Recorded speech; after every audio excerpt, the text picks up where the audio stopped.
అందరికీ నమస్కారం అండి. జగద్గురు శ్రీకృష్ణ ఛానల్కి స్వాగతం.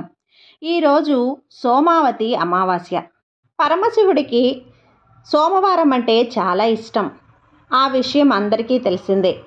అమావాస్య నాడు ఆయనను పూజిస్తే కూడా విశేష ఫలితం లభిస్తుందని పురాణాలు చెప్తున్నాయి. ఇక సోమవారం అమావాస్య కలిసి వచ్చే రోజే సోమావతి అమావాస్య. శివారాధనకు ఇది ఒక విశిష్టమైనటువంటి రోజు. మరి ఆ రోజు వెనుక ఉన్న కథ ఏమిటో, ఆనాడు ఏం చేయాలో అనేది పెద్దలు చెప్తున్న మాటలు. అవి విందామా? దక్షయజ్ఞం కథ అందరికీ తెలిసిందే.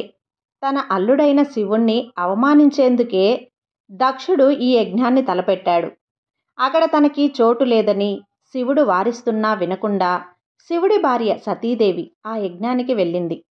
సతీదేవి తన కుమార్తె అన్న ఆలోచన కూడా లేకుండా దక్షుడు ఆమెను కూడా అవమానించాడు. ఆ అవమానాన్ని తట్టుకోలేని సతీదేవి తనని తాను దహించి వేసుకుంది. సతీదేవి మరణం గురించి విన్న శివుడు ఆగ్రహానికి లోనయ్యాడు. తన వెంట్రుకలతో వీరభద్రుణ్ణి సృష్టించాడు.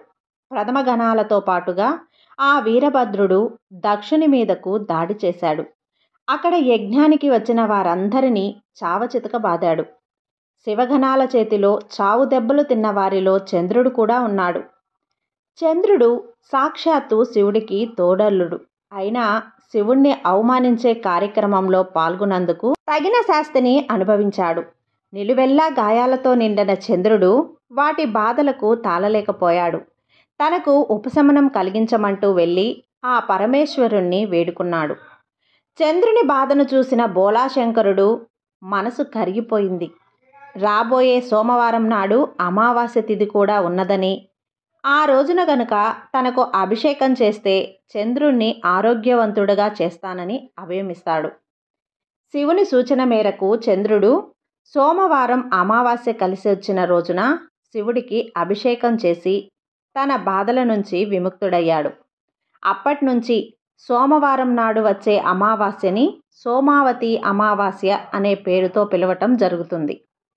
సోముడు అంటే చంద్రుడు అన్న అర్థం ఉంది. ఆ చంద్రుణ్ణి ధరిస్తాడు కాబట్టి శివుణ్ణి కూడా సోమేశ్వరుడు అని పిలుస్తారు. సోమావతి అమావాస్య రోజున శివుడికి అభిషేకం చేస్తే విశేషమైన ఫలితం లభిస్తుందని చెబుతారు. ఇందుకోసం తలారా స్నానం చేసి శివుణ్ణి పంచామృతాలతోనూ జలంతోనూ అభిషేకించమని సూచిస్తారు. ఇలా అభిషేకించిన శివుని బిల్వపత్రాలతో పూజించి శివ స్తోత్రాలతో కొలిస్తే సంపూర్ణ ఆయురారోగ్యాలు, సిరి సంపదలు లభిస్తాయని నమ్మకం. ఈ పూజ పంచామరాలలో కానీ రాహుకాలంలో కానీ సాగితే మరింత విశేషమైన ఫలితం దక్కుతుందట. ఏది కుదరకపోతే కనీసం శివ పంచాక్షరీ జపంతో అయినా సరే ఈ రోజుని గడపమని పురాణాలు చెబుతున్నాయి. అలాగే ఈ సోమావతి అమావాస్య రోజున వ్రతమైన పూజ పూర్తయ్యాక వ్రత కథను చదువుకొని అక్షింతలు వేసుకుంటేనే పూజ సంపూర్ణమవుతుంది. అందుకే వ్రత కథను తప్పకుండా చదువుకోవాలి. సోమావతి అమావాస్య కథ. పూర్వం ఒక ఊరిలో నిరుపేద దంపతులు యుక్త వయసురాలైన కూతురితో నివసిస్తూ ఉండేవారు. ఆ దంపతులు ఎన్ని ప్రయత్నాలు చేసినా తమ కూతురికి వివాహం చేయలేకపోయారు. ఒకరోజు ఒక మునిపుంగవుడు వారి ఇంటికి ఆతిథ్యానికి రాగా అతనిని గౌరవించి భోజనానంతరం తమ కుమార్తె విషయం తెలిపి ఆశీర్వదించమని అడగగా ఆ ముని ఈ యువతికి వివాహయోగం లేదని చెప్పాడు. అందుకు వారు కలత చెంది ఇందుకు పరిహారం ఏదైనా ఉంటే చెప్పమని కోరారు. అప్పుడు ఆ ముని అక్కడికి దగ్గరలో సోమ అని ఒక సత్ప్రవర్తన గల ఇల్లాలు కలదని, వారి కుమార్తె ఆమె నుంచి కుంకుమ పొందినచో వివాహం జరుగుతుందని తెలిపాడు. అప్పుడు ఆ దంపతులు వారి అమ్మాయిని ప్రతిరోజు సోమావతీదేవి ఇంట్లో ఆమెకు సహాయంగా పనిచేయమని పంపించారు. కొన్ని రోజుల తర్వాత సోమావతి ఆ అమ్మాయి తన ఇంట్లో పనిచేయటానికి కారణమేమిటని అడగగా ఆ అమ్మాయి ముని చెప్పిన సమాచారం అంతా సోమావతికి తెలిపింది. అప్పుడు సోమావతి ఆ యువతికి తన పాపిట నుంచి సగం కుంకుమను తీసి ఇవ్వగా ఆ యువతి దానిని ధరించింది. కొన్ని దినాలకు ఆ అమ్మాయికి వివాహ గడియలు ఏర్పడి కళ్యాణం జరిగింది. కానీ ఇక్కడ సోమావతి పాపిటలో కుంకుమ తగ్గగానే ఆమె భర్త ప్రాణాపాయ స్థితిలో పడాడు. అంతటా సోమావతి కఠోర నిష్ఠతో పరమశివుణ్ణి ధ్యానించి రావి చెట్టుకు 108 ప్రదక్షిణలు చేసి పాత్రలోని కొంత నీటిని చెట్టుకు పోసి మిగిలిన నీరు త్రాగింది. తన భర్తకు ప్రాణాపాయం నుంచి పునర్జీవితుడయ్యాడు. ఆనాటి నుంచి సోమావతి అమావాస్యకు విశిష్టత ఏర్పడింది. సోమావతి అమావాస్య నాడు అభిషేకం చేయించలేని పక్షంలో కనీసం ఒక దీపమైనా శివాలయంలో వెలిగించాలని పెద్దలంటారు. సోమావతి అమావాస్య రోజు భక్తి శ్రద్ధలతో పూజ చేసుకున్న తర్వాత సోమావతి అమావాస్య కథను కూడా చదువుకుంటే పూజా ఫలం పూర్తిగా దక్కుతుంది. ఒకసారి పార్వతి శివుణ్ణి, నాదా, మీరు చంద్రరేఖని ఫాలభాగంలో ఎందుకు ధరిస్తున్నారు అని అడిగింది. అప్పుడు శివుడు పార్వతీదేవి సందేహాన్ని ఇలా తీర్చాడు. పార్వతి గత జన్మలో దక్షుని కుమార్తె సతీదేవిగా జన్మించింది. శివుణ్ణి వివాహం చేసుకుంది. దక్షుడు శివుని అవమానం చేయటం వలన ఆత్మాహుతి చేసుకుంది. సతీదేవి మరణించడం వలన శివుడు విరాగి మారి అడవికి పోయి తపస్సు చేసుకోసాగాడు. అతని తపోశక్తికి పరిసర ప్రాంతాలు భస్మంగా మారిపోతున్నాయి. శివుడు ఒక ప్రదేశం నుండి మరో ప్రదేశానికి పోయి తపస్సు చేసుకుంటూ ఉన్నాడు. ఆ కారణంగా భూమండలం అంతా కూడా బూడిదిగా మారిపోసాగింది. దేవతలు భయపడి బ్రహ్మను శరణు వేడగా బ్రహ్మ, మనం శివునికి చంద్రుణ్ణి బహుమతిగా ఇద్దాము. చంద్రుణ్ణి చూడగానే శివుడు సంతోషించి శాంతపడతాడు అని అన్నాడు. దేవతలు చంద్రుణ్ణి అమృత భాండంలో ఉంచి మరో పాత్రలో విషం నింపారు.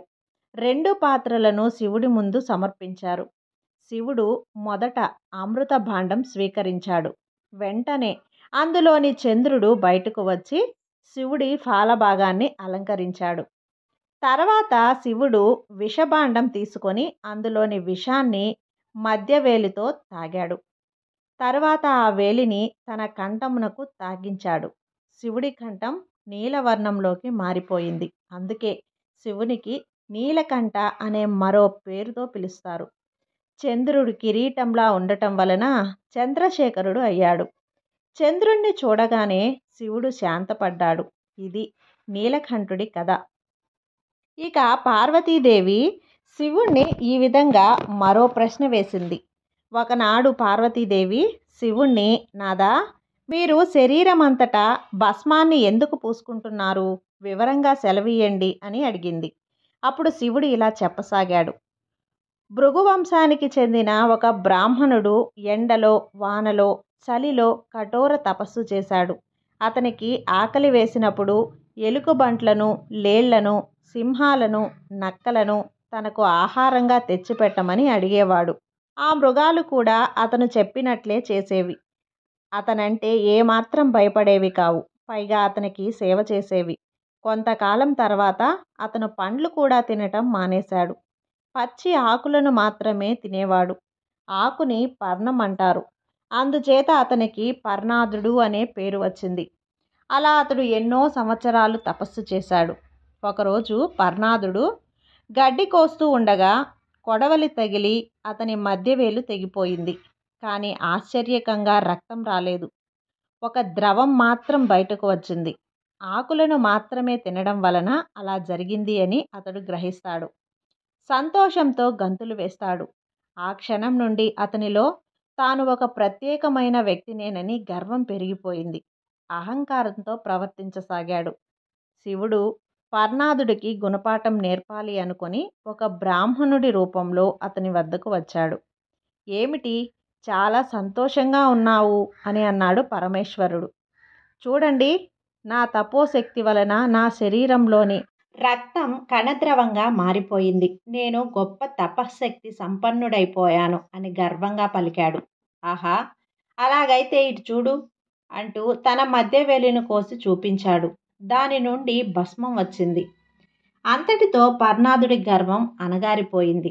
ఆ వచ్చినవాడు తనకంటే గొప్పవాడు, మహాత్ముడు అని తలచాడు. అయ్యా, మీరెవరో దయచేసి నాకు వివరంగా చెప్పండి అని ఆర్థించగా అప్పుడు నిజరూపంలో పరమశివుడు అతని ముందు ప్రత్యక్షమయ్యాడు. అప్పటి నుండి శివుడి శరీరం మీద భస్మమే కనిపిస్తుంది. ఈ విధంగా సోమావతి రోజున శివుడి కథలను విన్నా కూడా శివుడి అనుగ్రహం లభిస్తుంది. ఈ కథ మీకు నచ్చినట్లయితే లైక్ చేయండి, అలాగే సబ్స్క్రైబ్ చేయండి. మరికొంతమంది శివభక్తులకు షేర్ చేయండి. సర్వే జన సుఖినో భవంతు.